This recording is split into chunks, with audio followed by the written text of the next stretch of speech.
1월 15일 토요일 은혜와 회복을 위한 가정예배를 시작합니다. 다 같이 주님 가르치신 기도합니다. 하늘에 계신 우리 아버지, 아버지의 이름을 거룩하게 하시며 아버지의 나라가 오게 하시며 아버지의 뜻이 하늘에서와 같이 땅에서도 이루어지게 하소서.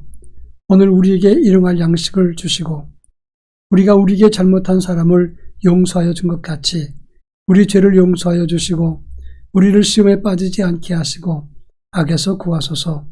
나라와 권능과 영광이 영원히 아버지의 것입니다. 아멘.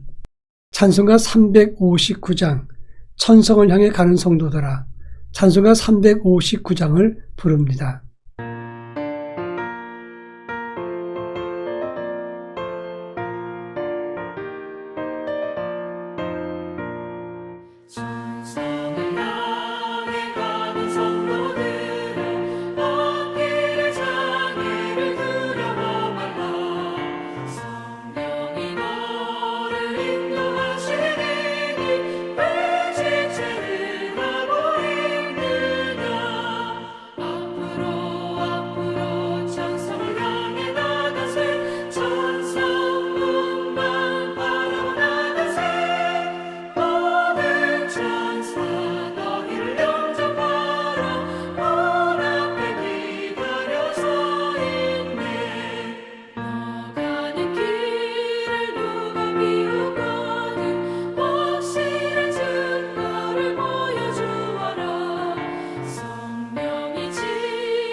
이 시간 우리에게 주시는 하나님 말씀은 사도행전 21장 7절로 14절입니다. 신약성경 사도행전 21장 7절로 14절 말씀을 한 절씩 교독합니다. 제가 전체를 읽겠습니다. 두로를 떠나 항해를 다 마치고 돌레마이에 이르러 형제들에게 안부를 묻고 그들과 함께 하루를 있다가 이튿날 떠나 가이사에 이르러 7집사 중 하나인 전도자 빌립의 집에 들어가서 머무르니라. 그에게 딸 넷이 있으니 천으로 예언하는 자라. 여러 날 머물러 있더니 아가보라 하는 한 선지자가 유대로부터 내려와 우리에게 와서 바울의 띠를 가져다가 자기 수족을 잡아매고 말하기를 성령이 말씀하시되 예루살렘에서 유대인들이 이같이 이 띠 임자를 결박하여 이방인의 손에 넘겨주리라 하거늘 우리가 그 말을 듣고 그곳 사람들과 더불어 바울에게 예루살렘으로 올라가지 말라 권하니 바울이 대답하되 여러분이 어찌하여 울어 내 마음을 상하게 하느냐. 나는 주 예수의 이름을 위하여 결박당할 뿐 아니라 예루살렘에서 죽을 것도 각오하였노라 하니 그가 고난을 받지 아니하므로 우리가 주의 뜻대로 이루어지이다 하고 그쳤노라. 아멘. 우리가 마시는 공기에는 약 200여 종의 세균과 바이러스가 생존한다고 합니다. 근데 우리가 별 문제 없이 살아가고 있는 이유는 우리 몸 안에 NK세포 같은 것들이 세균과 바이러스를 잡아먹기 때문입니다. 그런데 건강하지 못할 때 정력이 떨어지고 오히려 그런 세균들에게 우리가 먹히는 경우가 있게 됩니다. 그것이 병드는 것입니다. 영적으로도 마찬가지입니다. 우리 영성이 활성화되고 우리 믿음이 회복되고 바르게 세워지면 그 어떤 위기 상황도 이길 수 있지만 그러나 영적으로 바르게 세워지지 못하면 작은 고난에도 넘어질 수 있다는 것입니다. 오늘 우리가 읽은 본문의 말씀은 사도 바울이 3차 전도여행을 마치고 예루살렘에 가는 도중에 가이사랴에 잠시 머물러 있을 때 7집사 중에 한 사람인 빌립 집에 있었습니다. 그런데 11절에 보면 아가보라고 하는 사람이 바울의 띠를 가져다가 자기 몸을 결박하고 이 띠 임자가 예루살렘에 가면 이처럼 결박돼서 이방인에게 넘겨지겠다, 이렇게 예언을 했습니다. 이 아가보는 초대교회 때 성령으로 예언했던 예언자였습니다. 이 말을 들었던 사람들은 다 울면서 바울 보고 예루살렘에 가지 말도록 권면했습니다. 그런데 바울의 태도는 어땠는가? 이 본문을 통해서 함께 살펴보겠습니다. 먼저 13절에 보면 바울은 말하기를 왜 울면서 내 마음을 상하게 하느냐? 나는 예수 이름 때문에 결박당할 뿐 아니라 예루살렘에서 죽을 것도 각오했다라고 밝히고 있습니다. 여러분, 아가보라고 하는 이름 있는 그리고 정확하게 예언하는 성령의 사람이 예언했을 때 한편으로 보면 불길한 예언입니다. 이 말을 듣고 마음이 가벼운 사람이 어디 있겠습니까? 그런데 바울은 그것을 개의치 않았습니다.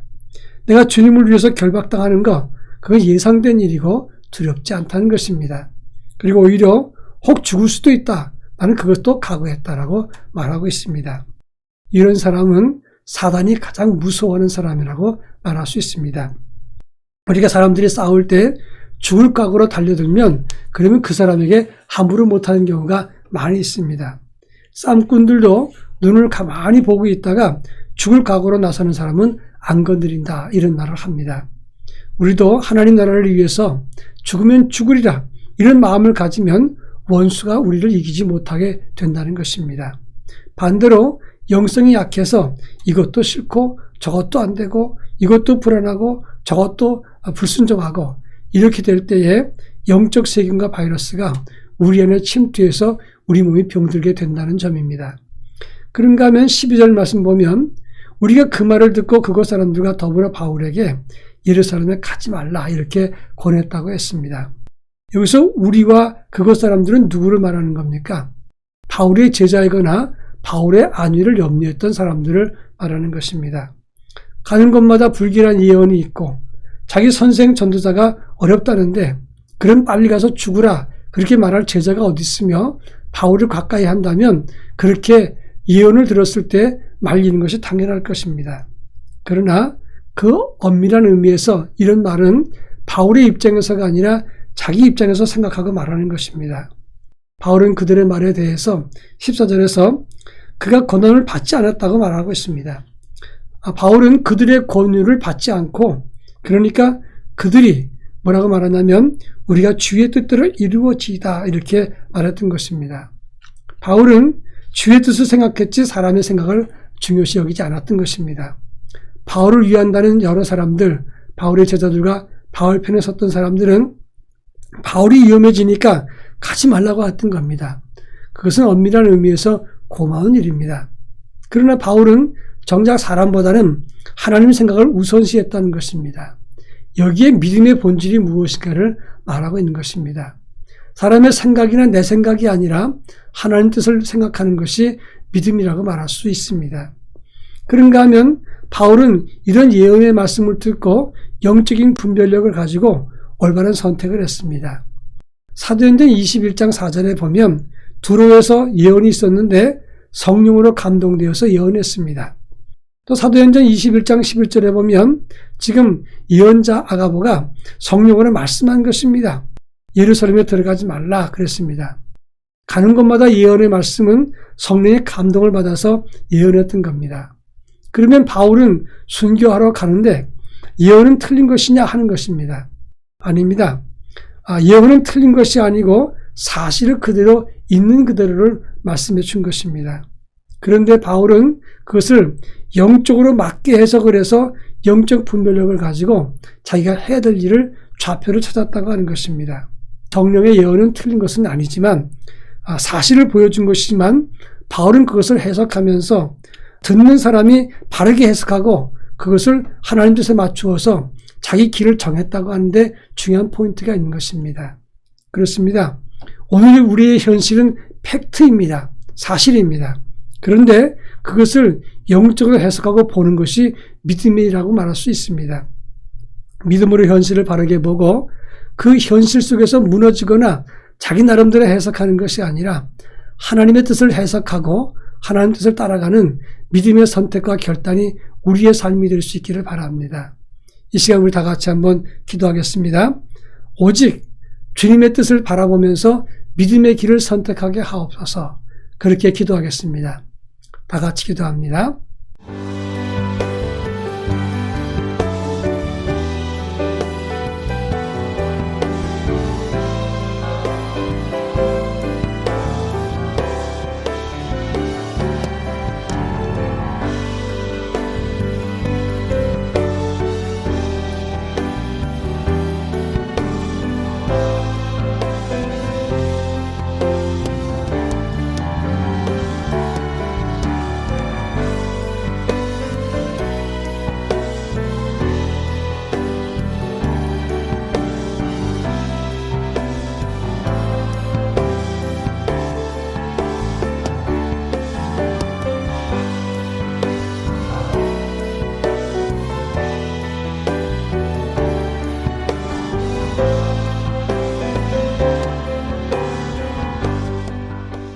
사랑 많으신 하나님 아버지, 우리 앞에 놓여있는 현실은 사실입니다. 팩트입니다.